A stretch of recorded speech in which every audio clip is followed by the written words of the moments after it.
नेताओं के टिकट कटने पर कहीं नेता भावुक होते नजर आए तो कहीं नेता के समर्थकों के आंख में आंसू थे। फरीदाबाद के टिकाऊ विधानसभा से टिकट न मिलने पर ललित नागर भावुक हो गए और समर्थकों के आगे अपने आंसू रोक नहीं पाए।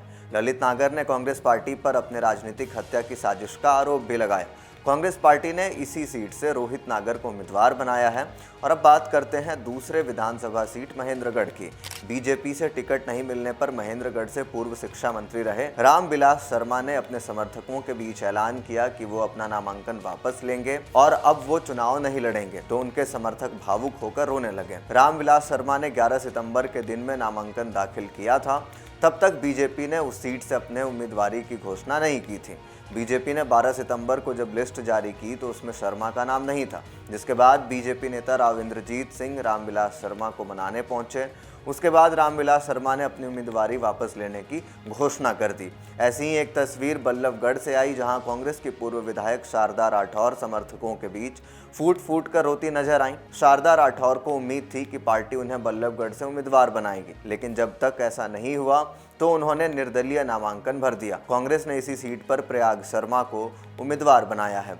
हरियाणा विधानसभा चुनाव में जैसे जैसे दोनों बड़ी पार्टियां कांग्रेस और बीजेपी की उम्मीदवारी की लिस्ट आई, वैसे वैसे दोनों ही पार्टियों में बगावत के सुर तेज होते गए। कहीं पार्टी ने बागियों को मनाया तो कहीं अनदेखा कर दिया। नामांकन के आखिरी दिन 12 सितंबर को भी ये सिलसिला नहीं रुका और सोनीपत सीट से बीजेपी से टिकट न मिलने पर नाराज कविता और राजीव जैन ने पार्टी से बगावत कर दी, जिसके बाद राजीव जैन ने सोनीपत सीट से निर्दलीय उम्मीदवार के तौर पर नामांकन भर दिया। राजीव जैन पूर्व सीएम मनोहर लाल खट्टर के पूर्व मीडिया सलाहकार भी रह चुके हैं। बीजेपी ने इस सीट से निखिल मदन को उम्मीदवार के तौर पर मैदान में उतारा है। निखिल मदन पहले कांग्रेस में थे। सबसे अमीर महिला और बीजेपी नेता सावित्री जिंदल ने हिसार सीट से निर्दलीय नामांकन भर दिया। वो हिसार से टिकट मांग रही थी, मगर पार्टी ने उनकी जगह कमल गुप्ता को टिकट दे दिया। सावित्री जिंदल कुरुक्षेत्र से बीजेपी सांसद नवीन जिंदल की पत्नी हैं। उनकी बात कांग्रेस से भी टिकट की चल रही थी, लेकिन बेटे के बीजेपी में होने की वजह से उन्हें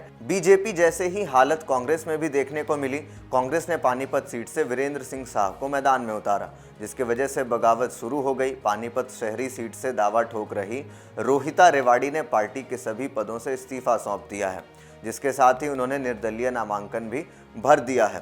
तो ऐसे में कहीं ना कहीं जितने भी प्रत्याशी हैं वो भारतीय जनता पार्टी और कांग्रेस के अलावा और भी विभिन्न दलों में जा सकते थे, जैसे कि आम आदमी पार्टी, बहुजन समाजवादी पार्टी, चंद्रशेखर आज़ाद की पार्टी, मगर फिर भी प्रत्याशियों ने निर्दलीय जाना उचित समझा है। तो ऐसे में क्या कुछ होगा, पूरी जानकारी बताएंगे आपको। बाकी के अपडेट्स के लिए देखते रहिए इन खबर। धन्यवाद।